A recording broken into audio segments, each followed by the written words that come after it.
ಆತ್ಮೀಯ ಸ್ಪಂದನ ವಾಹಿನಿಯ ವೀಕ್ಷಕರಿಗೆ ಈ ಒಂದು ವಿಶೇಷ ಕಾರ್ಯಕ್ರಮಕ್ಕೆ ಸ್ವಾಗತವನ್ನು ಕೋರ್ತಾ ಇದ್ದೇನೆ. ಅದ್ಭುತ ಸಾಧಕರ ಯಶಸ್ಸಿನ ಕಥಾನಕದ ಇದು ಯಶೋಗಾಥೆ ಕಾರ್ಯಕ್ರಮ. ಉಡುಪಿ ಜಿಲ್ಲೆಗೆ ಕೀರ್ತಿಯನ್ನು ತಂದಂತಹ ಒಂದಷ್ಟು ಸಾಧಕರು ಇವತ್ತು ನಮ್ಮ ಜೊತೆ ಇದ್ದಾರೆ. ಕುಂದಾಪುರದ ವೆಂಕಟರಮಣ PU ಕಾಲೇಜಿನ ವಿದ್ಯಾರ್ಥಿಗಳು. ಅವರನ್ನು ಆತ್ಮೀಯವಾಗಿ ಕಾರ್ಯಕ್ರಮಕ್ಕೆ ಸ್ವಾಗತಿಸಿಕೊಳ್ತಾ ಇದ್ದೇನೆ. ಸ್ವಾತಿ ಪೈ, ಭುವನ್ ಆ್ಯಂಡ್ ಸುವನ್, ನಿಮ್ಮೆಲ್ಲರಿಗೂ ಕೂಡ ಆತ್ಮೀಯವಾಗಿ ಸ್ವಾಗತ. ಇವತ್ತಿನ ದಿನ ಈ ಬಾರಿಯ PU ಪರೀಕ್ಷೆಯಲ್ಲಿ ಅದ್ಭುತವಾದಂತಹ ಸಾಧನೆಯನ್ನು ಮಾಡಿದವರು, ಕಠಿಣ ಪರಿಶ್ರಮದ ಮೂಲಕ ಮತ್ತು ಕಾಲೇಜಿನ ಪ್ರಾಧ್ಯಾಪಕರ ಬೆಂಬಲ ಮತ್ತು ಮನೆಯವರ ಪ್ರೋತ್ಸಾಹದ ಜೊತೆಗೆ ಒಂದಷ್ಟು ಒಳ್ಳೆಯ ಗುರಿಯನ್ನು ಇಟ್ಕೊಂಡು ಏನಾದರೂ ಒಂದು ಸಾಧನೆಯನ್ನು ಮಾಡಬೇಕನ್ನೋ ಉದ್ದೇಶದಿಂದ ಈ ಸಾಧಕರು ಬಹಳಷ್ಟು ಶ್ರಮ ಪಟ್ಕೊಂಡು ಕಾಲೇಜಿಗೆ, ಜಿಲ್ಲೆಗೆ ಮತ್ತು ಮನೆಯವರಿಗೆ ಕೀರ್ತಿಯನ್ನು ತಂದಿದ್ದಾರೆ. ಬಹಳಷ್ಟು ಖುಷಿಯಾಗುತ್ತೆ. ಯಾಕೆಂದರೆ ವೆಂಕಟರಮಣ PU ಕಾಲೇಜ್ ಕುಂದಾಪುರದ ಒಂದು ಪ್ರತಿಷ್ಠಿತ ಶಿಕ್ಷಣ ಸಂಸ್ಥೆ ಈ ಬಾರಿ ರ್ಯಾಂಕ್ಗಳನ್ನು ಬಗಲಿಗೆ ಹಾಕ್ಕೊಂಡಿದೆ. ಹಾಗಿರುವಾಗ ಈ ಸಾಧಕರ ಬಗ್ಗೆ ಅವರು ಹೇಗೆ ಈ ಒಂದು ಸಾಧನೆ ಮಾಡುವ ಹಿಂದೆ ಅವರ ಶ್ರಮ ಹೇಗಿತ್ತು, ಅವರು ಹೇಗೆ ಅವರ ಸಮಯಗಳನ್ನು ಹೊಂದಿಸಿಕೊಳ್ತಾ ಇದ್ರು, ಅದನ್ನು ಪ್ರಥಮವಾಗಿ ಸ್ವಾತಿಯಿಂದ ಕೇಳ್ಕೊಡ್ತೇನೆ. ನೀವು ಹೇಗೆ ಸ್ಟಡಿ ಮಾಡೋದಕ್ಕಂದರೆ ಈ ಒಂದು ಪರೀಕ್ಷೆಗೆ ಹೇಗೆ ತಯಾರಾಗಿದ್ರಿ ಅಂತ? ನಾನು ಅಂದರೆ ಕಂಟಿನ್ಯೂಯಸ್ ಆಗಿ ಸ್ಟಡಿ ಮಾಡ್ತಿದ್ದೆ. ಡೈಲಿ ಲೈಕ್ ಕಾಲೇಜಲ್ಲಿ ಏನು ಕಲಿಸ್ತಾರೆ ಅದನ್ನು ಮನೆಗೆ ಬಂದು ಒಂದ್ಸತಿ ರಿವೈಸ್ ಮಾಡಿ ನನಗೆ ಅವು ಟಾಪಿಕ್ಸ್ ಬಗ್ಗೆ ಪರ್ಟಿಕ್ಯುಲರ್ ಏನು ಕಲಿಸಿದ್ದಾರೆ ಅದ್ರ ಬಗ್ಗೆ ಹೋಲ್ಡ್ ಸಿಗೋ ತನಕ ನಾನು ಅದನ್ನು ಪ್ರಾಕ್ಟೀಸ್ ಮಾಡ್ತಿದ್ದೆ ಡೈಲಿ. ಅದು ನನಗೆ ತುಂಬ ಹೆಲ್ಪ್ ಆಯ್ತು ಅನಿಸ್ತದೆ. ಮತ್ತು ನಮ್ಮ ಕಾಲೇಜಿಂದ ನಮಗೆ ನಿಯರ್ಲಿ 5 ಪ್ರಿಪ್ರೇಟ್ರೀಸ್ ಮಾಡಿದರು. ಆ ಪ್ರಿಪ್ರೇಟ್ರೀಸ್ ತುಂಬ ಹೆಲ್ಪ್ ಆಗ್ತಿತ್ತು. ಪೋರ್ಷನನ್ನು ತುಂಬ ಬೇಗ ಮುಗಿಸಿ ಅವರು ನಮ್ಗೆ ತುಂಬ ಸಪೋರ್ಟ್ ಮಾಡ್ತಿದ್ರು. ನಮಗೆ ರ್ಯಾಂಕ್ ಬರೋ ಹಾಗೆ ಅವರು ಪ್ರಿಪೇರ್ ಮಾಡ್ತಿದ್ರು. ಅದರಿಂದ ತುಂಬ ಹೆಲ್ಪ್ ಆಯಿತು. ಅಂದರೆ ನೀವು ಈ ಹಿಂದೆ ಹೇಗೆ ಅಂದರೆ ಈ ಒಂದು PUC ಅಂದರೆ ಜಸ್ಟ್ ಈ ವರ್ಷ ಒಂದೇ ಇವತ್ತಿಂದ ಓದಲಿಕ್ಕೆ ಶುರು ಮಾಡಿದ್ರೆ ಆಗೋದಿಲ್ಲ. PUC ಅಂದರೆ ನಾವು ಮೊದಲಿಂದೇ ಸ್ಟಡಿ ಮಾಡಬೇಕು. ಯಾಕಂದರೆ ಅದು ನಮ್ಮ ಜೀವನದ ಪ್ರಮುಖ ಘಟ್ಟ ಇರುತ್ತೆ. ಯಾಕೆಂದರೆ ಅದರ ಅಂಕಗಳ ಆಧಾರದ ಮೇಲೆ ನಮ್ಮ ಮುಂದಿನ ಭವಿಷ್ಯ ಅಥವಾ ನಮ್ಮ ಏನು ಒಂದು ಗೋಲ್ ಇಟ್ಕೊಂಡಿರ್ತೇವೆ ಅದನ್ನು ಸಾಧಿಸೋಕೆ ಈಸಿ ಆಗುತ್ತೆ. ಹೇಗೆ ನೀವು ಸ್ಟಾರ್ಟಿಂಗಿಂದ ಹೇಗೆ ಅಂದರೆ PUCಯಿಂದಲೇ ನೀವು SSLCಯಲ್ಲಿ ಹೇಗಿದ್ರಿ, ಆಮೇಲೆ PUC ಬರುವ ಹೇಗೆ ನಿಮ್ಮದು ಏನು ಯೋಜನೆಗಳು ಚೇಂಜ್ ಆಯಿತು ಅಂತ? SSLCಯಿಂದ ಅಂದರೆ ನಾನು ಮುಂಚೆಯಿಂದ ತುಂಬ ಓದ್ಕೊಂಡು ಬರ್ತಿದ್ದೆ. SSLCಯಲ್ಲೂ ನನಗೆ ಒಳ್ಳೆ ಮಾರ್ಕ್ಸ್ ಬಂದಿದೆ. ಅದಾದಮೇಲೆ ಫಸ್ಟ್ ಇಯರಿಂದನೇ ನನಗೆ ಒಂದು ಗೋಲ್ ಇದ್ದಿತ್ತು, SSLCಯಲ್ಲಿ ಮಿಸ್ ಆದ ರ್ಯಾಂಕ್ PUC ಎಲ್ಲಾದರೂ ಬರಬೇಕು ಅಂತ ಒಂದು ಏಮ್ ಇದ್ದಿತ್ತು ಫಸ್ಟ್ ಇಯರಿಂದಾನೇ. ಈಗ ಸೆಕೆಂಡ್ ಇಯರಿಗೆ ರ್ಯಾಂಕ್ ಬೇಕಂತ ಸೆಕೆಂಡ್ ಇಂದನೇ ಓದಿದ್ರೆ ಅಷ್ಟೇನು ಯೂಸ್ ಆಗಲ್ಲ. ಅಂದರೆ ಬಿಕಾಸ್ ಫಸ್ಟ್ ಇಯರಲ್ಲಿ ಇದ್ದ ಟಾಪಿಕ್ಸ್ ಕಂಟಿನ್ಯೂಯೇಷನ್ ಸೆಕೆಂಡ್ ಇಯರಿಗೆ ಬರ್ತದೆ. ಆಗ ನಮ್ಗೆ ಬೇಸಿಕ್ಸೇ ಗೊತ್ತಿಲ್ಲ ಅಂದರೆ ಸೆಕೆಂಡ್ ಇಯರಿಗೆ ತುಂಬ ಕಷ್ಟ ಆಗ್ತದೆ. ಸೊ ಈಗ ಯೂಶ್ವಲಿ ಏನಾಗ್ತದೆ ಅಂದರೆ ಸ್ಟೂಡೆಂಟ್ಸ್ ಇರ್ತಾರೆ ಫಸ್ಟ್ ಇಯರ್ ಅಲ್ಲ ಲೈಟಾಗಿ ತಗೊಂಡ್ಬಿಡೋ ಅಂತ. ಹಾಗೆ ಮಾಡಿದ್ರೆ ನೆಕ್ಸ್ಟ್ ಸೆಕೆಂಡ್ ಇಯರಿಗೆ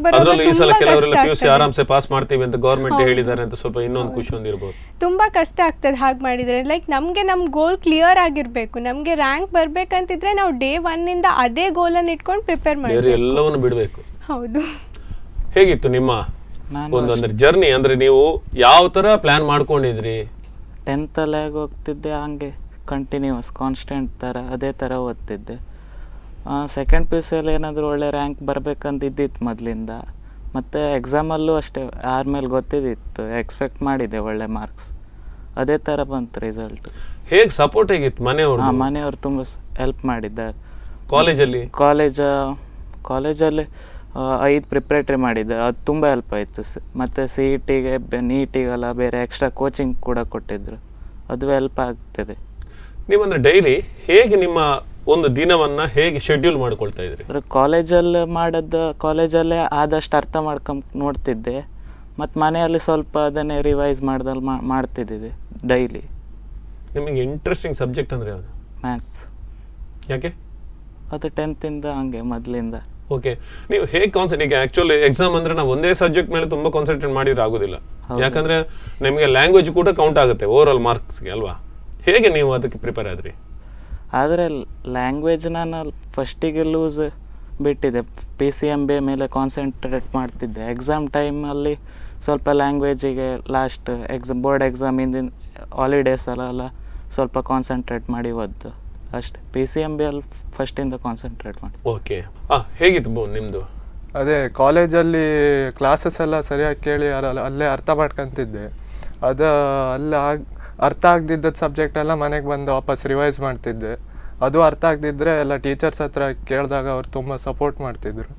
ಮತ್ತು ಕಾಲೇಜಲ್ಲಿ ಇದು ಪೋರ್ಷನ್ಸ್ ಎಲ್ಲ ತುಂಬ ಬೇಗ ಮುಗಿಸಿ ಆಮೇಲೆ ಸ್ಪೆಷಲ್ ಕೋಚಿಂಗ್ ರಿವಿಷನ್ಸ್ ಎಲ್ಲ ಮಾಡ್ತಿದ್ರು. ಮತ್ತು 5 ಪ್ರಿಪ್ರೇಟ್ರೀಸ್ ಮಾಡಿದ್ರು, ಅದು ಬರೆಯೋಕೆ ಹೋಗಿ ತುಂಬ ಯೂಸ್ ಆಯಿತು. ಈಗ 5 ಪ್ರಿಪೇರ್ಡ್ಸ್ ಅಂದರೆ ಯಾವ ಥರ ಹೇಗೆ ಮಾಡಿದ್ರು ಅದು? ಅದು 1 ಮಂತ್ ಗ್ಯಾಪ್ ಕೊಟ್ಟು ಎಲ್ಲ ಮಾಡ್ತಿದ್ರು. ಲ್ಯಾಂಗ್ವೇಜಿಗೆ ಸಪ್ರೇಟ್ ಮಾಡ್ತಿದ್ರು ಮತ್ತು ಕೋರ್ ಸಬ್ಜೆಕ್ಟ್ಸಿಗೆ ಸಪ್ರೇಟ್ ಮಾಡ್ತಿದ್ರು. ಓಕೆ, ಓವರಾಲ್ ನಾನು ಕೇಳಬೇಕಾದ್ರೆ ಈ ಬಾರಿ ಉಡುಪಿ ಅದ್ಭುತವಾದಂಥ ಒಂದು ಸಾಧನೆಯನ್ನೇ ಮಾಡಿದೆ. ನಮ್ಮ ಜಿಲ್ಲೆಯಲ್ಲಿ ಏನಂದರೆ ಭಾಳಷ್ಟು ಪ್ರತಿಭಾವಂತರಿದ್ದಾರೆ. ಕೆಲವು ಕಡೆ ಕೆಲವು ಕಾಲೇಜಲ್ಲಿ ನಿಜವಾಗ್ಲೂ ರ್ಯಾಂಕ್ ತೆಗಿಲಿಕ್ಕೆ ಸಾಮರ್ಥ್ಯ ಇರುವಂಥ ಮಕ್ಕಳಿದ್ದಾರೆ. ಬಟ್ ಏನಾಗುತ್ತೆ ಅಂದರೆ ಅವರಿಗೆ ಕೋಚಿಂಗ್ ಪ್ರಾಬ್ಲಮ್ ಇರ್ಬೋದು, ಅಥವಾ ಅಲ್ಲಿದ್ದು ವಾತಾವರಣ ತೊಂದರೆ ಇರ್ಬೋದು. ಇನ್ನೊಂದ್ಸಲ ಕೆಲವು ಪಾಪ ಮಕ್ಕಳು ಬಹಳ ದೂರದಿಂದ ಬಂದು ಹೋಗ್ತಾರೆ, ಅವ್ರು ಬೇಕಾದಂಥ ವ್ಯವಸ್ಥೆಗಳಿಲ್ಲದಿರ್ಬೋದು. ಈ ನಿಟ್ಟಿನಲ್ಲಿ ನಿಮಗೆ ಕಾಲೇಜ್ ತುಂಬ ನಿಮ್ಗೆ ಹೆಲ್ಪ್ ಆಯ್ತು ಅಂತ? ತುಂಬಾ ಹೆಲ್ಪ್ ಆಯಿತು. ಒಳ್ಳೆ ಸ್ಪೆಷಲ್ ಗೆಸ್ಟ್ ಫ್ಯಾಕಲ್ಟೀಸ್ನೆಲ್ಲ ಕರೆಸಿ ಸಹ ಕೋಚಿಂಗ್ ಕೊಡ್ತಿದ್ರು. ಬಹಳಷ್ಟು ಸಮಯಗಳಿಂದ ಇದಕ್ಕೆ ಪ್ರಿಪೇರ್ ಮಾಡಿದ್ರು ಅನ್ಸುತ್ತೆ. ಫಸ್ಟ್ ಇಯರಿಂದ ಸಹ ಮಾಡ್ತಿದ್ದೆ. ನೀವು ಈ ರ್ಯಾಂಕನ್ನು ನಿರೀಕ್ಷೆ ಮಾಡಿದ್ರಾ? ಟಾಪ್ 10 ಬರ್ತೇನೆ ಅಂತ ಓಕೆ, ನಿರೀಕ್ಷೆ ಮಾಡಿ. ಹಾಂ, ಯಾವುದ್ರಲ್ಲಿ ನಿಮಗೆ ಕಡಿಮೆ ಆಯಿತು ಅಂತ ಅನಿಸುತ್ತೆ? ಕಡಿಮೆ ಲ್ಯಾಂಗ್ವೇಜ್, ಇಂಗ್ಲೀಷಲ್ಲಿ ಸ್ವಲ್ಪ ಕಡಿಮೆ ಆಯಿತು. ಓಕೆ, ಬಹುಶಃ ಕಾನ್ಸಂಟ್ರೇಟ್ ಕಮ್ಮಿ ಮಾಡಿದರೆ ಹೇಗೆ? ಅದೇ ಎಕ್ಸಾಮ್ ಸ್ವಲ್ಪ ಪೋಸ್ಟ್ಪೋನ್ ಆಯ್ತಲ್ಲ, ಮಧ್ಯ ಬ್ರೇಕ್ ಬಂದಾಗ ಅದೇ ಸುಮಾರು ಜನಕ್ಕೆ ಸಮಸ್ಯೆ ಆಗ್ತದೆ. ಮೈಂಡ್ ಡೈವರ್ಟ್ ಆಯಿತು. ಇನ್ನೊಂದೇನಂದ್ರೆ ಕೊನೆ ಹಂತಕ್ಕೆ ಹೇಗೆ ಬಂದಿತ್ತು ಅಂದ್ರೆ ಮಕ್ಕಳಿಗೆ ಯಾವಾಗ ಒಮ್ಮೆ ಎಕ್ಸಾಮ್ ಮುಗ್ದಿಲ್ಲ ಅಂತ ಆಗಿದೆ. ಯಾಕಂದ್ರೆ ಅಷ್ಟು ಸಮಯ ಕಷ್ಟಪಟ್ಟು ಕೂತಿದ್ರು, ಒಂದು ಎಕ್ಸಾಮಿಗೆ ಬೇಕಾಗಿ ಮತ್ತೆ 2 ತಿಂಗಳು ಕೂರುವ ಹಾಗೆ ಆಯ್ತು. ಅದೇ ಆವತ್ತೇ ಆಗಿದ್ದಿದ್ರೆ ಮತ್ತೆ ಒಳ್ಳೆ ಆಗ್ತಿತ್ತು. ಬಹುಶಃ ಒಂದು ಏನ್ ಹೇಳ್ತಾರ ಹಾಸ್ಟೆಲ್ ಹೋಗ್ತಿತ್ತು, ಅದೇ ಒಂದು ಮೂಡಲ್ಲಿ ಹೋಗ್ತಿತ್ತು ಅಂತ ಅನಿಸುತ್ತೆ ಅಲ್ವಾ? ಮಧ್ಯ ಬ್ರೇಕ್ ಸಿಕ್ಕಿದಾಗ ಆಯ್ತು. ಇನ್ನೊಂದೇನಂದ್ರೆ ಅಲ್ಲೊಂಥರ ಎಲ್ಲೋ ಮೈಂಡ್ ಡೈವರ್ಟ್ ಆಗೋ ಸಾಧ್ಯತೆಗಳು ಬಹುತೇಕ ಇರುತ್ತೆ. ಯಾಕಂದ್ರೆ ನಾವು ಅದಕ್ಕೆ ಒಗ್ಗಿಕೊಂಡಿರ್ತೇವೆ. ಆದ್ರೂ ಇನ್ನೊಂದು ಸಮಸ್ಯೆ ಏನಂದ್ರೆ ಅದು ಯಾವಾಗ ಆಗುತ್ತೆ ಅಂತ ಇನ್ನೂ ಕನ್ಫರ್ಮ್ ಆಗಿಲ್ಲ. ಇವತ್ತಾಗುತ್ತೆ, ನಾಳೆ ಆಗುತ್ತೆ, ಇಲ್ಲ ನೆಕ್ಸ್ಟ್ ವೀಕ್ ಆಗುತ್ತೆ, ಆಮೇಲೆ ಮತ್ತು ಲಾಕ್ಡೌನ್ ಎಕ್ಸ್ಟೆಂಡ್ ಆಗುತ್ತೆ, ಮತ್ತೊಂದು ಅಲ್ಲಿ ಸೀಲ್ ಡೌನ್ ಆಗುತ್ತೆ. ಒಟ್ಟಾರೆಯಾಗಿ ಇನ್ನು ನಮ್ಮ ಭಾಗಕ್ಕೆ ಬಂದ್ರೆ ಅದು ಸಮಸ್ಯೆ ಇದು ಸಮಸ್ಯೆ ಅಂತ ಬಹುಶಃ ದಿನಗಳು ಕಳೀತಾನೆ ಇತ್ತು. ಈ ವಾರ ಆಗುತ್ತೆ ಎಕ್ಸಾಮ್ ಅಂತ ಏನೋ ಒಂದು ಮನಸ್ಸನ್ನ ಕರೆಕ್ಟ್ ಆಗಿ ಸೆಟ್ ಮಾಡ್ಕೊಂಡಿದ್ರೆ ನೆಕ್ಸ್ಟ್ ವೀಕ್ ಅಲ್ಲಿ ಅದು ಹೋಗ್ತಾ ಇತ್ತು. ಸೊ ಅದೇ, ಇದಲ್ಲದೆ ಬೇರೆ ಹವ್ಯಾಸಗಳಿದೆಯಾ? ಅಂದ್ರೆ ಕೆಲವರು ಹೇಳ್ತಾರೆ ನಾವು ಓದೋದು ಮಾತ್ರ, ಬೇರೆ ಏನ್ ಮಾಡಲ್ಲ, ನಮ್ಮ ಕಾನ್ಸಂಟ್ರೇಷನ್ ಓದೋದ್ರಲ್ಲಿ ಮಾತ್ರ ಅಂತ. ಬೇರೆ ಏನು ಹವ್ಯಾಸಗಳಿದೆ? ಬೇರೆ ನನಗೆ ತುಂಬ ರಿಲ್ಯಾಕ್ಸೇಷನ್ ಅಂದರೆ ನಾನು ನೋವೆಲ್ಸ್ ಓದ್ತೇನೆ. ಅದರಿಂದ ನನಗೆ ಏನಂದರೆ ಲೈಕ್ ಓದ್ತಾ ಇರುವಾಗ ಒಂದು ರಿಲ್ಯಾಕ್ಸೇಷನ್ ಟೈಪ್, ಸ್ವಲ್ಪ ಬ್ರೇಕ್ ತಗೊಂಡು ನೋವೆಲ್ಸ್ ಓದಿದಾಗ ನನಗೆ ಮೈಂಡ್ ಫ್ರೆಶ್ ಆಗ್ತದೆ. ಅದರಿಂದ ನಂಗೆ ಏನು ಅನಿಸ್ತಿತ್ತು ಅಂದರೆ ನನ್ನ ಎನರ್ಜಿ ರೀಜನ್ರೇಟ್ ಆಗ್ತಿದೆ. ಅದರಿಂದ ನಾನು ಇನ್ನೂ ಜಾಸ್ತಿ ಫೋಕಸ್ ಮಾಡ್ಬೋದು ಓದೋದ್ರ ಮೇಲೆ ಅಂತ. ಸೊ ನೋವೆಲ್ಸ್ ಓದೋದು ನನ್ನ ಫಸ್ಟ್ ಹಾಬಿ ಅಂತ ನಾನು ಹೇಳ್ತೇನೆ. ಅದು ಬಿಟ್ಟರೆ ನಾನು ಕಾಲೇಜಲ್ಲಿ MC, ಎಲೊಕೇಶನ್ ಕಾಂಪಿಟೇಷನ್, ಸ್ಪೀಕಿಂಗ್ ಅದರಲ್ಲೆಲ್ಲ ತುಂಬ ಇದ್ದಿದೆ.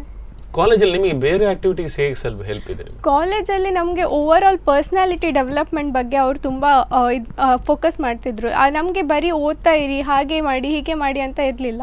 ಲೈಕ್ ತುಂಬ ಬೇರೆ ಆ್ಯಕ್ಟಿವಿಟೀಸ್ ಲೈಕ್ ಟ್ಯಾಲೆಂಟ್ಸ್ ಡೇ ಆಗಲಿ, ಕಾಲೇಜ್ ಡೇ ಆಗಲಿ, ಮತ್ತು ಈ ವರ್ಷ ಸ್ಪೆಷಲ್ ಆಗಿ ನಮ್ಮ ಕಾಲೇಜಲ್ಲಿ ಬಿಸ್ನೆಸ್ ಡೇ ಅಂತ ಮಾಡಿದರು. ಅದು ತುಂಬ ಲೈಕ್ ನಮಗೆ ಪ್ರಾಕ್ಟಿಕಲ್ ವರ್ಲ್ಡ್ ಹೇಗೆ ಅಂತ ಸ್ವಲ್ಪ ಅರ್ಥ ಮಾಡಿಸ್ಲಿಕ್ಕೆ ಪ್ರಯತ್ನ ಪಡ್ತಿದ್ರು ಕಾಲೇಜವರು. ಅದೆಲ್ಲ ತುಂಬ ಹೆಲ್ಪ್ ಆಯ್ತು ನಮಗೆ. ನಿಮಗೆ ಇಲ್ಲಿ ಈ ಕಾಲೇಜಿಗೆ ನೀವು PUC ಇಂದ ಜಾಯಿನ್ ಆಗಿದ್ರಿ? ಇಲ್ಲ, ನಾನು LKG ಇಂದ ಇದೇ ಇನ್ಸ್ಟಿಟ್ಯೂಷನ್ ಅಲ್ಲಿ ಇದ್ದೆ. ಸೊ ನೀವು ಹಾಗಾದ್ರೆ ಸೀನಿಯರ್ ಸ್ಟೂಡೆಂಟ್ ಈಗ. ಹೇಗೆ ಅನಿಸ್ತಾ ಇದೆ ಈ ಒಂದು ಕಾಲೇಜ್? ಅಂದ್ರೆ ಆಕ್ಚುಲಿ ಏನಿರುತ್ತೆ ಅಂದ್ರೆ ನಾವು ಮೊದಲಿಂದ ಅಲ್ಲೇ ಇದ್ಕೊಂಡು ನಮಗೆ ಅದರಲ್ಲೂ ಒಂದು ಬೇರೆ ಬಾಂಧವ್ಯ ಬೆಳೆದಿರುತ್ತೆ, ಅಟ್ಯಾಚ್ಮೆಂಟ್. ಯಾಕೆಂದ್ರೆ ಯಾರಾದ್ರೂ ನಮ್ಮ ಸಂಸ್ಥೆ ಬಗ್ಗೆ ಹೇಳಿದ್ರೆ ನಮ್ಗೆ ಸಿಟ್ಟು ಬರುತ್ತೆ. ಇನ್ನೊಂದೇನಂದ್ರೆ ನಮ್ಮ ಟೀಚರ್ಸ್ ಬಗ್ಗೆ ಹೇಳಿದ್ರೆ ಕೋಪ ಬರುತ್ತೆ, ನಮ್ಮ ಲೆಕ್ಚರ್ಸ್ ಬಗ್ಗೆ ಹೇಳಿದ್ರೆ ನಮ್ಗೇನೋ ಅಸಮಾಧಾನ ಆಗುತ್ತೆ. ಅಥವಾ ಇನ್ಯಾರೋ ನಮ್ಮ ಜೊತೆಯಲ್ಲಿ ಇದ್ದವರು ಅದ್ರ ಲೈಟ್ ಆಗಿ ಮಾತಾಡಿದ್ರೆ ಒಂದ್ಸಲ ಮನಸ್ಸಿನೊಳಗೆ ಫೀಲ್ ಆಗುತ್ತೆ. ಕೆಲವೊಮ್ಮೆ ನಮಗನ್ನು ಹೇಳಲಿಕ್ಕೆ ಆಗದಿರ್ಬೋದು. ಬಟ್ ನಿಮಗೆ ಓವರಾಲ್ ಇಷ್ಟು ವರ್ಷಗಳಲ್ಲಿ ಹೇಗೆ ಅನಿಸಿದೆ ಆ ಒಂದು ಕಾಲೇಜ್? ನಮ್ಮ ಕಾಲೇಜ್ ನನಗೆ ಸೆಕೆಂಡ್ ಹೋಮ್ ಥರ. ಲೈಕ್ ಯೂಶ್ವಲಿ ಏನಾಗ್ತದೆ ಅಂದರೆ ಫಸ್ಟ್ PUCಯಲ್ಲಿ ಸ್ಟೂಡೆಂಟ್ಸಿಗೆ ಹೊಸ ಕಾಲೇಜ್ ಅಂದರೆ ಅಡ್ಜಸ್ಟ್ ಆಗಲಿಕ್ಕೆ ಟೈಮ್ ಆಗ್ತದೆ. ನಮಗೆ ಆ ಥರ ಪ್ರಾಬ್ಲಮ್ ಇರಲಿಲ್ಲ, ಕಂಫರ್ಟ್ ಝೋನ್ ಇದ್ದಿತ್ತು. ಲೈಕ್ ಇವರೆಲ್ಲ ನಮ್ಗೆ ಗೊತ್ತಿದ್ದವ್ರೆ, ನಮ್ಮ ಜನ, ನಮ್ಮ ಪೀಪಲ್, ನಮ್ಮ ಫ್ಯಾಮಿಲಿ ಥರ ಆಗಿ ಹೋಗಿದ್ದಾರೆ. ಹೌದು, ನಾವು LKG ಇಂದ ಎಲ್ಲರೂ ಗುರ್ತಾ ಇದ್ದವ್ರೆ. ಲೈಕ್ ನಾನೀಗ ಕಾಮರ್ಸ್ ತಗೊಂಡ್ರು ನನಗೆ ಸೈನ್ಸ್ ಫ್ಯಾಕಲ್ಟೀಸ್ ಸಹ ತುಂಬ ಕ್ಲೋಸ್ ಇದ್ದಿದ್ರು. ಲೈಕ್ ಹೀಗೆ ಮಾತಾಡೋದು, ಹಾಗೆ ತುಂಬ ಫ್ಯಾಮಿಲಿ ಟೈಪ್ ಇರ್ತಿತ್ತು. ಸೆಕೆಂಡ್ ಹೋಮ್ ಅಂತ ಹೇಳ್ತೇನೆ. ಸೊ ನಿಮ್ದೇನಿದೆ ಹಾಬಿ ಬೇರೆ? ನಮ್ದು ನಾನು ಮನೆಯಲ್ಲಾದರೆ ಫ್ರೆಂಡ್ಸ್ ಜೊತೆ ಎಲ್ಲ ಮಾತಾಡೋದು ಕಡಿಮೆನಾ? ಇಲ್ಲಪ್ಪ, ಹೇಳಿ. ಮನೆಯಲ್ಲಾದರೆ ಕ್ರಿಕೆಟ್ ಎಲ್ಲ ಆಡ್ತಿದ್ದೆ ಸಂಜೆ ಎಲ್ಲ, ಮತ್ತು ಸಂಡೇ ಎಲ್ಲ ಆಡ್ತಿದ್ದೆ. ಆದರೆ ಬೇರೆ ನಿಮ್ಗೆ ಇಷ್ಟ ಅಂದ್ರೆ ಏನು? ಬೇರೆ ಏನಾದರೂ ಫಿಲ್ಮ್ ನೋಡ್ತಿದ್ರಾ? ಮೊಬೈಲಲ್ಲಿ ಸ್ವಲ್ಪ ಗೇಮ್ ಎಲ್ಲ ಆಡ್ತಿದ್ದೆ. ಗೇಮ್ ಆಡ್ತಿದ್ರಿ? ಮತ್ತು ಎಕ್ಸಾಮ್ ಟೈಮಲ್ಲೆಲ್ಲ ಬಿಟ್ಬಿಟ್ಟೆ ಅದು ಮೊಬೈಲೆಲ್ಲ ಆಡೋದು. ಮನೆಯಲ್ಲೂ ಬಿಡುದಿಲ್ಲ? ಮನೆಯಲ್ಲಂತೂ ಬಿಡುದಿಲ್ಲ. ಓದಿ ಎಲ್ಲ ಸ್ವಲ್ಪ ಹೊತ್ತು ಬಿಡ್ತಾರೆ ಅಷ್ಟೇ. ಆ ಹಾಡು ಮೊಬೈಲ್ ಆಡೋಕ್ಕೆ ಮತ್ತು ಎಕ್ಸಾಮ್ ಟೈಮಲ್ಲೆಲ್ಲ ಆ ಹಾಡು ಬಿಡೋದಿಲ್ಲ ತಕ್ಕಂತ್ರ ಮೊಬೈಲೆಲ್ಲ. ಆಡ್ಲಿಕ್ಕೆ ಬಿಟ್ಟಿದ್ರೆ ಈಗ ರ್ಯಾಂಕ್ ಬರ್ತಿರ್ಲಿ ಅದೌದು ಅಲ್ವಾ? ಈಗ ಮನೆಯದ್ದು ಸಪೋರ್ಟ್ ಹೇಗಿದೆ? ನಿಮ್ಮ ಮನೇಲಿ ಯಾರ್ಯಾರಿದ್ದಾರೆ? ಮನೆಯಲ್ಲಿ ಅಮ್ಮ, ನಾನು, ಅಮ್ಮ, ಪಪ್ಪ ಎಲ್ಲ ಹೊರಗಡೆ ಇರೋದು. ಅಂದರೆ ಮನೆ ನಮ್ದು ಹಳ್ಳಿ ಸೈಡ್, ಅದಕ್ಕೆ ಕಾಲೇಜ್ ಹತ್ರನೇ ಬಾಡಿಗೆ ಮನೆ ಮಾಡೋದು. ಓದಕ್ಕೆ ಹೆಲ್ಪ್ ಆಗಬೇಕಂತ ಅದು ಈಗ ಒಳ್ಳೇದಾಯ್ತು ಅನ್ಸುತ್ತೆ. ಕಾಲೇಜ್ ಹತ್ರನೇ. ನಿಮ್ದು ಹಳ್ಳಿ ಅಂದ್ರೆ ಇಲ್ಲಿ ಕಟಿನ್ಮಕ್ಕಿ ಅಂತ. ಓಕೆ. ಅಲ್ಲಿ ಬಹಳಷ್ಟು ದೂರ ಆಗುತ್ತೆ ಕಾಲೇಜ್. ದೂರ ಅಲ್ಲ, ಅಲ್ಲಿ ಮೊಬೈಲ್ ಎಲ್ಲ ನೆಟ್ವರ್ಕ್ ಎಲ್ಲ ಬೇರೆ ಆನ್ಲೈನ್ ಕೋಚಿಂಗ್ ಎಲ್ಲ ಹೆಲ್ಪ್ ಆಗ್ತಿಲ್ಲ ಅದು, ಅದಕ್ಕೆ ಅಂತ ಇಲ್ಲಿ ಮಾಡೋದು. ಕಾಲೇಜಿಗೆ ಹತ್ರ ಆಗುತ್ತಂತ. ಓಕೆ. ಬೋನ್, ಹೇಗೆ ನಿಮ್ಮ ಫ್ಯಾಮಿಲಿ ಬ್ಯಾಕ್ಗ್ರೌಂಡ್ ಹೇಗೆ? ನಮಗೆ ತಂದೆ ತಾಯಿ, ಅಣ್ಣ ಮತ್ತು ಅಜ್ಜಿ ಇದ್ದಾರೆ ಮನೆಯಲ್ಲಿ. ಎಲ್ಲ ತುಂಬ ಸಪೋರ್ಟ್ ಮಾಡ್ತಿದ್ರು ನನಗೆ ಓದು ಅಂತ. ಫೋರ್ಸ್ ಏನು ಮಾಡ್ತಿಲ್ಲ, ಫ್ರೀ ಬಿಟ್ಟಿದ್ರು, ಹಿಂಗೆ ಎಷ್ಟಾಗ್ತದೆ ಅಷ್ಟು ಓದು ಅಂತ. ನೀವು ಅಂದರೆ ಟೋಟಲ್ ಆಗಿ ನಿಮ್ಮ ಮನೆಯವ್ರ ಸಪೋರ್ಟ್ ಮಾತ್ರ ಅಲ್ಲ, ಬೇರೆಯವ್ರ ಸಪೋರ್ಟ್, ಫ್ರೆಂಡ್ಸ್ ಸಪೋರ್ಟ್ ಹೇಗಿತ್ತು? ಫ್ರೆಂಡ್ಸ ಸಿಕ್ಕಿದಾಗೆಲ್ಲ ಹೇಳ್ತಿದ್ರು ನಿಂಗೆ ಬಿಡು ಒಳ್ಳೆ ರ್ಯಾಂಕ್ ಬರ್ತದೆ ಅಂತ. SSLC ಮಾರ್ಕ್ ಎಲ್ಲ ನೋಡಿ ಹೇಳ್ತಿದ್ರು. ಸೊ ಹಾಗೆ ರಿಲೇಟಿವ್ಸ್ ಹೇಳ್ತಿದ್ರು, ಕಸಿನ್ಸ್ ಎಲ್ಲ ಸಪೋರ್ಟ್ ಮಾಡ್ತಿದ್ರು. ನೀವು ಈ ಇದನ್ನು ಬಿಟ್ಟು ಬೇರೆ ಏನು ಹಾಬಿಗಳ ಬಗ್ಗೆ? ಬೇರೆ ಹಾಬಿ ಅಂದರೆ ಕಾಲೇಜ್ ಮುಗ್ದ ತಕ್ಷಣ ನಾನು ಸೈಕ್ಲಿಂಗ್ ಹೋಗ್ತಿದ್ದೆ. ಅಲ್ಲಿ ಸ್ವಲ್ಪ ಹೊತ್ತು ಪೀಸ್ ಸಿಗುತ್ತೆ ಬೀಚ್ ಸೈಡೆಲ್ಲ ಹೋದಾಗ. ಓಕೆ. ಮತ್ತು ಕಾಲೇಜಲ್ಲಿ ಸ್ಪೋರ್ಟ್ಸಿಗೆಲ್ಲ ಇದ್ದೆ, ಥ್ರೋಬಾಲ್ ಎಲ್ಲ. ಮತ್ತು ಮೊದಲೆಲ್ಲ NCC ಇದ್ದೆ. Okay, good. ನೀವೀಗ ಈ ಕಾನ್ಸಂಟ್ರೇಟ್ ಮಾಡ್ಲಿಕ್ಕೆ ಏನು ಮಾಡ್ತಾಯಿದ್ರಿ ನೀವು? ಕಾನ್ಸಂಟ್ರೇಟ್ ಕ್ಲಾಸಲ್ಲೇ ಹೆಚ್ಚು ಇದು ಮಾಡ್ತಿದ್ದೆ, ಕಾನ್ಸಂಟ್ರೇಟ್ ಮಾಡ್ತಿದ್ದೆ. ಮತ್ತು ಸ್ವಲ್ಪ ಮೆಡಿಟೇಟ್ ಮಾಡಿದ್ರೆ ಪೀಸ್ ಸಿಗ್ತದೆ ಮೈಂಡಿಗೆ. ಕ್ಲಾಸಲ್ಲಿ ಕರೆಕ್ಟ್ ಕಾನ್ಸಂಟ್ರೇಟ್ ಮಾಡಿದ್ರೆ ಮತ್ತೆ ಹೆಚ್ಚು ಓದಬೇಕಂತ ಇರೋಲ್ಲ. ಓಕೆ. ನೀವು ಸ್ವಾತಿ, ಈಗ ನಾನು ಕೇಳ್ತಾ ಇರೋದು, ನೀವು ಇನ್ನೂ ಯಾವುದು ಈಗ ಫಸ್ಟ್ PUC ಈಗ ಸೆಕೆಂಡ್ PUC ಬರ್ತಾರೆ, ಅವ್ರಿಗೆ ಏನು ಹೇಳಕ್ಕೆ ಇಷ್ಟಪಡ್ತೀರಾ? ಅಂದರೆ ಈ ಥರ ಓದಿದರೆ ಒಳ್ಳೆಯದು, ಯಾಕೆಂದರೆ ನಿಮ್ಗೊಂದು ಎಕ್ಸ್ಪೀರಿಯನ್ಸ್ ಇದೆ ಬಹುಶಃ. ಯಾಕೆಂದರೆ ನೀವು SLC ಇರುವ ರ್ಯಾಂಕ್ ಮಿಸ್ ಆಯಿತು ಅಂತ ಹೇಳಿದ್ರಿ. ಸೊ ಅಲ್ಲಿ ಯಾಕೆ ಮಿಸ್ ಆಯಿತು ಮತ್ತು ಈಗ ಹೇಗೆ ಸಿಕ್ತು ನಿಮ್ಗೆ, ಎರಡೂ ಒಂದು ಕಂಪ್ಯಾರಿಟಿವ್ ಅಲ್ಲಿ ನೋಡಿದ್ರೆ ನಿಮ್ಗೆ ಗೊತ್ತಾಗುತ್ತೆ. ಅದು ಹೇಗೆ? ನಾನೆಂತ ಹೇಳ್ತೇನೆಂದರೆ, first thing hard work, constant hard work. ಒಂದಿನ ಓದೋದು 10 ದಿನ ಓದದೇ ಇರೋದು, ಅದನ್ನೆಲ್ಲ ಮಾಡಿದರೆ ಕಷ್ಟ ಆಗ್ತದೆ. ಕಾನ್ಸ್ಟೆಂಟಾಗಿ ಹಾರ್ಡ್ ವರ್ಕ್ ಮಾಡಬೇಕು. ಮತ್ತು ಎಲ್ಲ ಸಬ್ಜೆಕ್ಟ್ಸಿಗೆ ಈಕ್ವಲ್ ಆಗಿ ಇಂಪಾರ್ಟೆನ್ಸ್ ಕೊಡಬೇಕು. ನಾನು ಬರೀ ಇದು ಕೋರನ್ನು ಮಾತ್ರ ನೋಡ್ಕೊಳ್ತೆ, ಲ್ಯಾಂಗ್ವೇಜ್ ಮತ್ತೆ ನೋಡಿದ್ರೆ ಆಯ್ತು ಅಂತ ಹೇಳಿದರೆ ಲ್ಯಾಂಗ್ವೇಜಲ್ಲೇ ಸಿಕ್ಕಿ ಬೀಳೋದು. ನಮಗೆ ಕಾಮರ್ಸಲ್ಲಿ ಏನಾಗ್ತದೆ ಅಂದರೆ ಯೂಶ್ವಲಿ ಸ್ಕೋರ್ ಮಾಡ್ಬೋದು, ಬಟ್ ಇಂಗ್ಲೀಷ್ PUCಯಲ್ಲಿ ನಾನು ಹೇಳೋದಾದರೆ ಇಂಗ್ಲೀಷ್ ತುಂಬ ಸಿಕ್ಕೋ ಬೀಳೋ ಚಾನ್ಸಸ್ ಇದೆ. ಇಂಗ್ಲೀಷ್ ಲ್ಯಾಂಗ್ವೇಜ್ ಮತ್ತು ಸ್ವಲ್ಪ ನಮಗೆ ಸ್ಕೋರಿಂಗ್ ಒಳ್ಳೆ ಆಗುತ್ತೆ. ಇಂಗ್ಲೀಷಲ್ಲಿ ನಾವು ಒಂದ್ಸಲ ಗ್ರಿಪ್ ಸಿಕ್ಕಿದ್ರೆ ನಮಗೆ, ಲೈಕ್ ಹೇಗೆ ಪ್ರೆಸೆಂಟ್ ಮಾಡಬೇಕು, ಹೇಗೆ ಬರಿಬೇಕು ಅಂತ ಐಡಿಯಾ ಸಿಕ್ಕಿದ್ರೆ ಮತ್ತೆ ಅದನ್ನು ಸ್ವಲ್ಪ ರಿವೈಸ್ ಮಾಡ್ಕೊಳ್ತಾ ಇರಬೇಕು. ಬೇರೆ ಮೇನ್ ಸಬ್ಜೆಕ್ಟ್ ಅನ್ನ ತುಂಬ ಫೋಕಸ್ ಮಾಡಬೇಕು, ಈಕ್ವಲ್ ಆಗಿರಬೇಕು. ಮತ್ತು ನಮಗೆ ನಮ್ಮ ಬಗ್ಗೆ ಗೊತ್ತಿರಬೇಕು, ನನಗೆ ಯಾವ ಸಬ್ಜೆಕ್ಟ್ ಕಷ್ಟ ಆಗ್ತದೆ, ಯಾವ್ದು ಈಸಿ ಆಗ್ತದೆ, ಅದ್ರ ಮೇಲೆ ಇಟ್ಕೊಂಡು ನಮ್ಮ ಟೈಮನ್ನು ಡಿವೈಡ್ ಮಾಡಿ ನಾವು ನಮ್ಮನ್ನು ತಿಳ್ಕೋಬೇಕು. ನಾವು ಯಾವ್ದ್ರಲ್ಲಿ ವೀಕ್ ಇದ್ದೀವಿ, ನಾವು ಯಾವ್ದಕ್ಕೆ ಒಳ್ಳೆ ಕಾನ್ಸಂಟ್ರೇಟ್ ಮಾಡಬೇಕು ಅನ್ನೋದನ್ನ ನಾವು ಕಂಪೇರ್ ಮಾಡ್ಕೊಂಡು ಓದ್ಬೇಕು. ನಾವು ಅದ್ರ ಜೊತೆಗೆ ಏನಂದ್ರೆ SSLCಗೂ PUCಗೆ ಏನ್ ಡಿಫ್ರೆನ್ಸ್ ಇತ್ತು ಅನ್ನೋದನ್ನ ನಾವು ತಿಳ್ಕೋಬೇಕು. ಯಾಕಂದ್ರೆ PUC ಆದ್ಮೇಲೆ ನಮ್ದು ಇನ್ನೂ ವೈಡ್ ಆಗುತ್ತೆ. ಯಾವುದು ನಿಮ್ಮ ಸ್ಕೋಪ್ಗಳಾಗಿರ್ಲಿ ಅಥವಾ ನೀವು ಹೋಗ್ಬೇಕಾದ ದಾರಿಗಳಾಗಿರ್ಲಿ, ನೀವು ಡೈವರ್ಷನ್ಸ್ ಅಂದ್ರೆ ಮತ್ತೊಂದು ನೀವು ಏನು ಹೋಗ್ಬೇಕಂತ ಗೋಲ್ ಇರುತ್ತೆ, ಅದನ್ನ ಅಚೀವ್ ಮಾಡಬೇಕು ಅಂತಾದ್ರೆ PUCದು ಮಾರ್ಕ್ಸ್ ನಿಮಗೆ ಇಂಪಾರ್ಟೆಂಟ್ ಆಗುತ್ತೆ. ಯಾಕೋ ಒಬ್ಬ ಪೈಲಟ್ ಆಗ್ಬೇಕು ಅಂತ ಇರ್ತಾನೆ, ಅವನು ಈ PUC ಟೈಮಲ್ಲಿ ಅವನು ಕಡಿಮೆ ಮಾರ್ಕ್ಸ್ ತಗೊಂಡ್ರೆ ಅವನು ಗೋಲ್ ರೀಚ್ ಮಾಡೋಕೆ ಕಷ್ಟ ಆಗುತ್ತೆ ಅಲ್ವಾ? ಅದೇ ರೀತಿ ಪ್ರತಿಯೊಬ್ರು ಕೂಡ ನೀವೇನೋ ಆಗ್ಬೇಕು ಅಂತ ಇದ್ದೀರಿ, ಸೊ ಅಲ್ಲಿ ಹೋದಾಗ ತುಂಬಾ ಏನು ನಮಗೆ ದಾರಿಗಳು ಕಾಣಿಸ್ತಾ ಇರ್ತವೆ. ಅಂದ್ರೆ ಅದ್ ಮಾಡಿದ್ರೆ ಆಗ್ಬೋದು, ಇದು ಮಾಡಿದ್ರೆ ಆಗ್ಬೋದು, ಅದಾಗ್ಬೋದು, ಇದಾಗ್ಬೋದು, ಇನ್ನೊಂದಷ್ಟು ಕೇಳ್ತಾ ಇರ್ತೀವಿ. ಬಟ್ ಅದಕ್ಕಿಂತ ಮೊದಲು ನಾವಾಗಿ ಒಂದು ಗೋಲ್ ಅನ್ನು ಇಟ್ಕೊಂಡ್ರೆ ಅದ್ರ ಪ್ರಕಾರ ಹೋದ್ರೆ ಒಳ್ಳೇದಂತ. ಹೇಗೆ ಸೋನ್?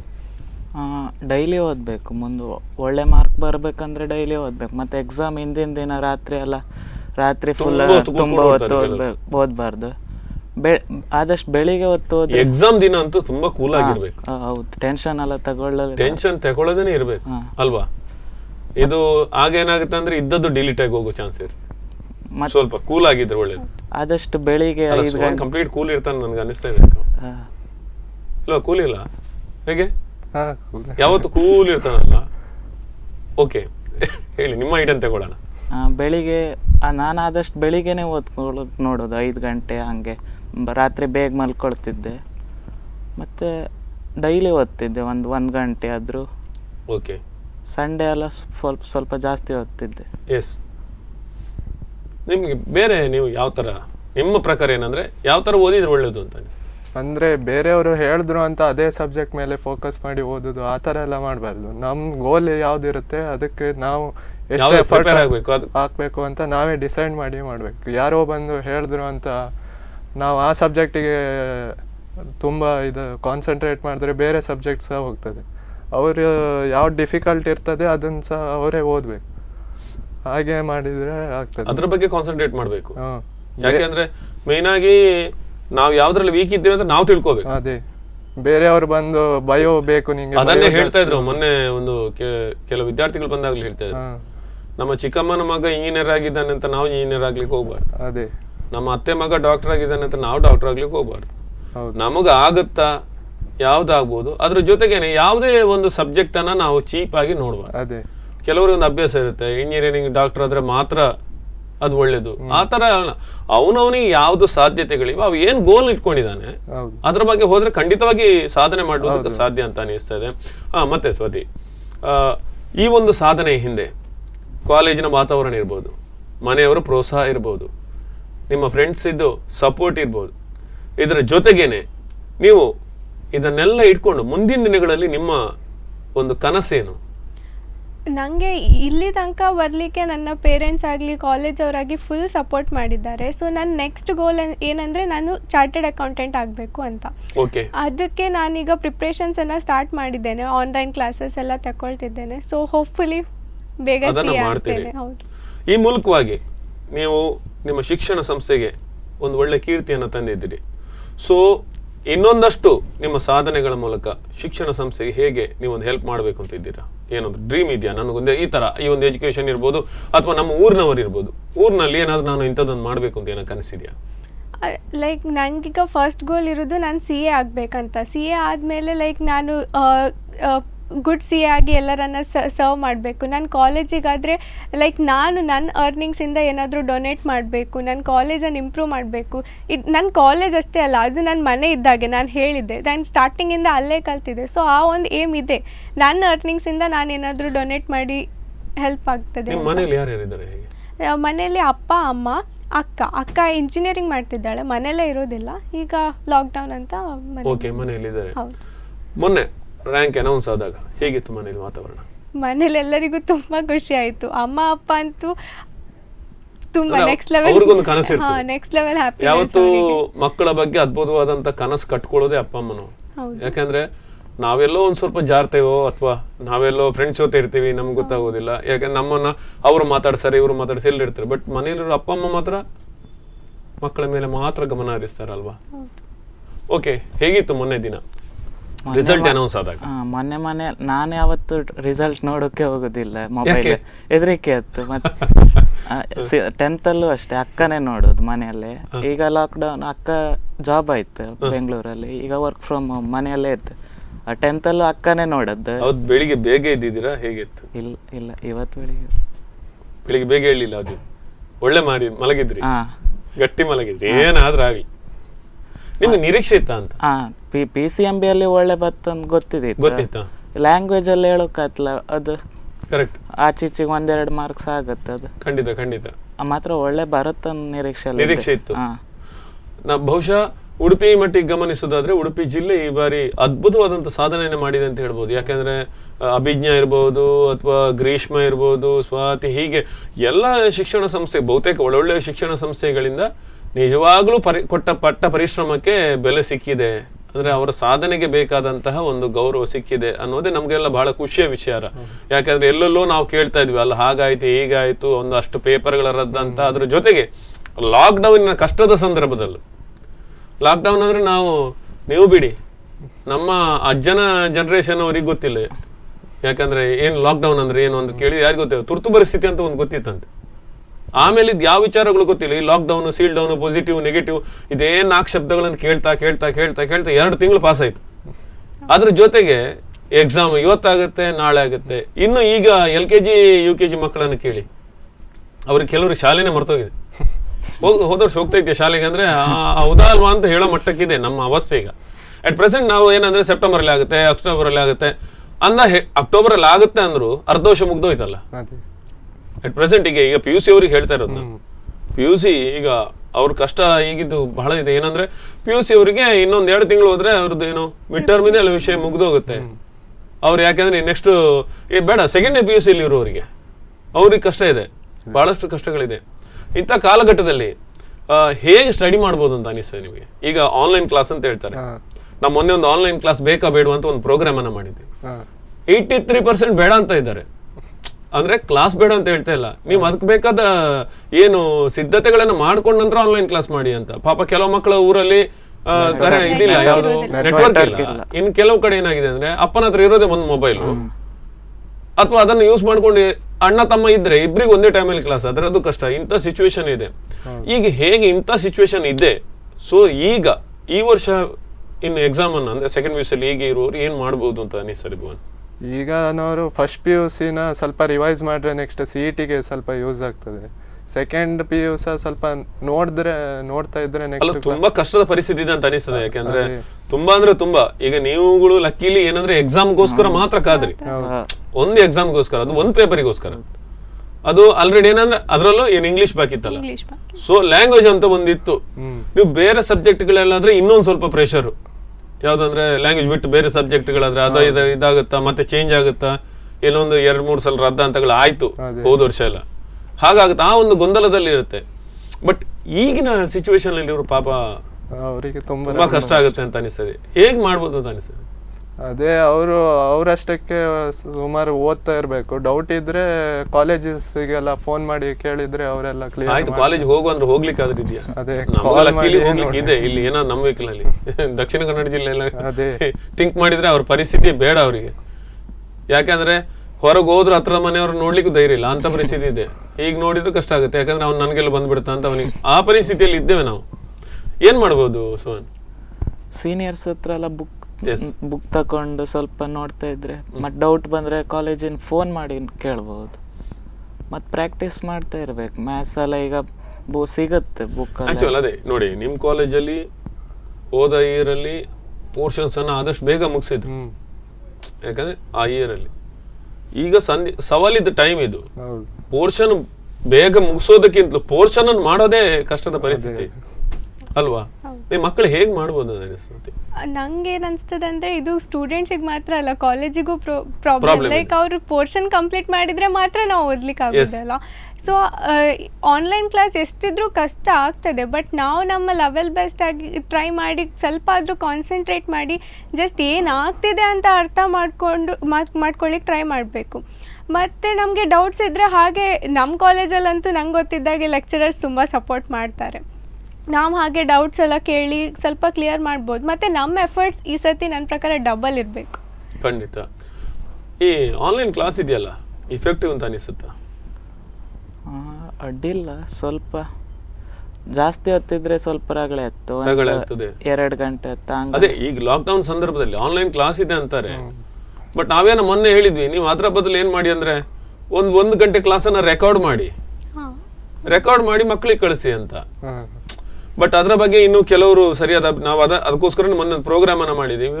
ಚಿಕ್ಕ ಮಕ್ಕಳಿಗಾದ್ರೂ ಒಂದು ಅರ್ಧ ಗಂಟೆ ಪಾಠ ಮಾಡಿ ಒಂದು ಸಬ್ಜೆಕ್ಟ್ ಮೇಲೆ. ಯಾಕಂದ್ರೆ ಆನ್ಲೈನ್ ಮಾಡಿದ್ರೆ ಇಲ್ಲಿ ನೆಟ್ವರ್ಕ್ ಇಲ್ಲ ಅಂದ್ರೆ ಸುತ್ತೋಡಿತಾ ಇರುತ್ತೆ. ಅಷ್ಟು ಹೊತ್ತಾಗಬೇಕಾದ್ರೆ ಬಾಕಿಯವರಿಗೆಲ್ಲ ಪಾಠ ಎಲ್ಲ ಮುಗ್ದೋಗಿರುತ್ತೆ. ಯಾಕಂದ್ರೆ ರಿವೈಂಡ್ ಆಪ್ಷನ್ ಇಲ್ವಲ್ಲ ಆನ್ಲೈನ್. ಅದೊಂದು ಒಳ್ಳೇದು. ಆನ್ಲೈನ್ ಕ್ಲಾಸ್ ಮಾಡಿದ ನಂತರ ಅದೆಲ್ಲ ರೆಕಾರ್ಡ್ ಆಗಿ ಬಂದ್ಬಿಡ್ತದೆ. ಹೌದು, ಅದೊಂದು ಒಳ್ಳೆ ಆಗ್ತದೆ. ಎಲ್ಲರೂ ಮಿಸ್ ಆಗಿದ್ರೆ ನೆಕ್ಸ್ಟ್ ಆ ವಿಡಿಯೋಸ್ ರಿಪೀಟ್ ನೋಡ್ಬೋದು. ಅಲ್ಲ, ಆಕ್ಚುಲ್ ಆಗಿ ಅಂತ ಪರಿಸ್ಥಿತಿ ಈಗ ನೆಟ್ವರ್ಕ್ ಇಲ್ಲದಂತ ಪ್ಲೇಸ್ ಅಲ್ಲಿ ನೀವು ಯಾವತ್ ಕೂಡ ಒಂದು ರೆಕಾರ್ಡ್ ಮಾಡಿಬಿಟ್ರೆ ಮತ್ತೆ ಮಕ್ಕಳು ಅವರಿಗೆ ಇರುವಂತ ಡೌಟ್ಸ್ ಅನ್ನ ಕೇಳ್ಬೋದಲ್ಲ. ನಮ್ಗೆ ಈ ತರ ಡೌಟ್ ಆಯ್ತು, ವಾಟ್ಸಪ್ ಇದೆ, ಏನಾದ್ರು ಬೇಕಾದ್ರೆ ಲೆಕ್ಚರ್ಸ್ಗೆ ಅಥವಾ ಟೀಚರ್ಸ್ಗೆ ಯಾರಿಗೂ ಒಂದು ಬರ್ದು ಕಳಿಸ್ಬೋದು, ನಮ್ಗೆ ಈ ತರ ಈ ಸಬ್ಜೆಕ್ಟ್ ಅರ್ಥ ಆಗಿಲ್ಲ ಅನ್ಕೊಂಡು. ಆನ್ಲೈನ್ ಅಲ್ಲಿ ಏನಾಗುತ್ತೆ ಅಂದ್ರೆ ಅವ್ರು ಮಾಡ್ತಾ ಇರ್ತಾರೆ. ಇಷ್ಟಿಷ್ಟು ಚಿಕ್ಕ ಮಕ್ಕಳು ಮನೇಲಿ ಅಪ್ಪ ಅಮ್ಮ ಹೇಳಿದೆ ಕೇಳೋದಿಲ್ಲ, ಇನ್ನು ಅವರು ಇಷ್ಟು ಚಿಕ್ಕ ಮೊಬೈಲ್ ಒಳಗಡೆ ಅವರನ್ನು ಕೂರಿಸೋದು ಬಹಳ ಕಷ್ಟದ ವಿಷಯ. ಆದ್ರೆ PUC ಲೆವೆಲ್ಗೆ ಬಂದಾಗ ಅನಿವಾರ್ಯತೆ ಇದೆ.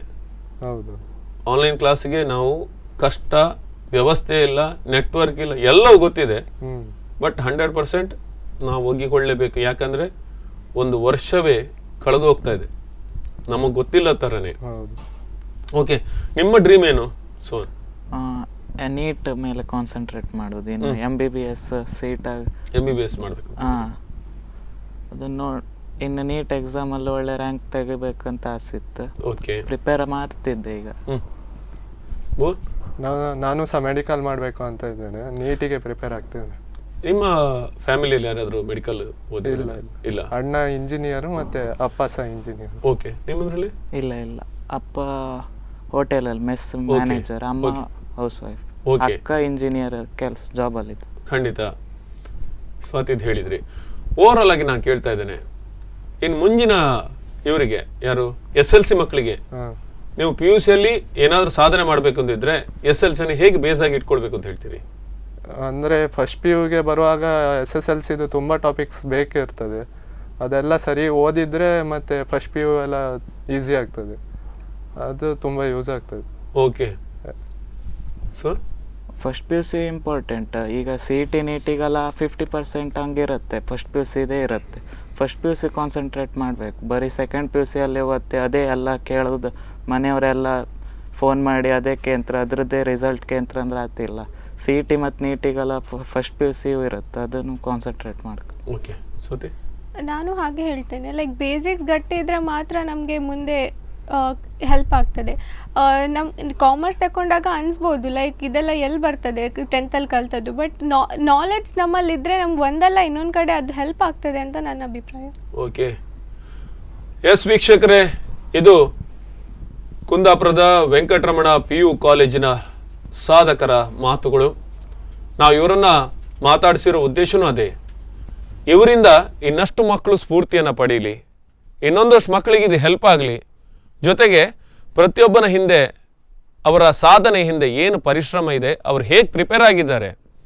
ಯಾಕೆಂದರೆ ಒಂದು ದಿನ 2 ದಿನ 1 ತಿಂಗಳು ಓದಿ ಮುಗಿಸೋದ್ರಿಂದ ಈ ಒಂದು ಸಾಧನೆ ಮಾಡೋದಕ್ಕೆ ಸಾಧ್ಯ ಇಲ್ಲ. ವರ್ಷಾನುಗಟ್ಲೆಯ ಒಂದು ಪರಿಶ್ರಮ ಬೇಕು, ಮನೆಯವರ ಸಪೋರ್ಟ್ ಹೇಗಿರಬೇಕು, ಆ ಶಿಕ್ಷಣ ಸಂಸ್ಥೆ ಅವರು ಯಾವ ಶಿಕ್ಷಣ ಸಂಸ್ಥೆಯಲ್ಲಿ ಕಲಿತಾ ಇದ್ದಾರೆ ಅದು ಎಷ್ಟು ಪ್ರಾಮುಖ್ಯತೆಯನ್ನು ಪಡೆಯುತ್ತೆ, ಅದರ ಜೊತೆಗೆ ನಾವೊಂದು ಆ ಸಂಬಂಧ, ಪ್ರಾಧ್ಯಾಪಕರು ಇರ್ಬೋದು, ವಿದ್ಯಾರ್ಥಿ ಇರ್ಬೋದು, ಅವ್ರ ಮಧ್ಯೆ ಇರುವಂಥ ಒಂದು ಒಡನಾಟಗಳು, ಅವರ ಆ ಒಂದು ಪೂರಕವಾದಂಥ ವಾತಾವರಣ ಶಿಕ್ಷಣ ಸಂಸ್ಥೆಯದ್ದು. ಜೊತೆಗೆ ಅವರು ಎಲ್ಲ ಕಡೆ ಹೇಗೆ ಬೇಕಾದ್ರೂ ಅಂದರೆ ಅತ್ಯಂತ ಖುಷಿಯಿಂದ ಶಿಕ್ಷಣ ಮಾಡೋದಕ್ಕೆ ಮತ್ತು ಈ ಸಾಧನೆ ಮಾಡೋದಕ್ಕೆ ಎಲ್ಲ ರೀತಿಯೂ ಸಪೋರ್ಟ್ ಬರುವಂಥ ವಾತಾವರಣ ಹೇಗೆ ನಿರ್ಮಾಣ ಆಗುತ್ತೆ, ಇದೆಲ್ಲದರ ಬಗ್ಗೆ ಅದ್ಭುತವಾಗಿ ಮಾತಾಡಿದಂಥ ಈ 3 ಪ್ರತಿಭಾನ್ವಿತರಿಗೆ ಸ್ಪಂದನ ವಾಹಿನಿ ಕಡೆಯಿಂದ ವಂದನೆಗಳನ್ನು ಸಮರ್ಪಿಸ್ತೇನೆ. ನಿಮ್ಮ ಮುಂದಿನ ಭವಿಷ್ಯ ಇನ್ನಷ್ಟು ಉಜ್ವಲ ಆಗಲಿ, ನೀವು ಏನು ಕನಸನ್ನು ನೋಡ್ತಾ ಇದ್ದೀರಿ ಅದು ನನಸಾಗಲಿ ಅನ್ನೋದೇ ನಮ್ಮ ಸ್ಪಂದನ ವಾಹಿನಿ ಹಾರೈಕೆ. ಎಸ್ ವೀಕ್ಷಕರೇ, ಇದು ಇವತ್ತಿನ ಯಶೋಗಾಥೆ ಕಾರ್ಯಕ್ರಮದ ಒಂದು ವಿಶೇಷ. ಇದೇ ರೀತಿಯಾಗಿ ಇನ್ನಷ್ಟು ಸಾಧಕರನ್ನು ಪರಿಚಯ ಮಾಡಿಕೊಡ್ತೇವೆ. ಸುದ್ದಿ ಹಾಗೂ ಮನೋರಂಜನೆಗೆ ನೋಡ್ತಾ ಇರಿ ಸ್ಪಂದನ.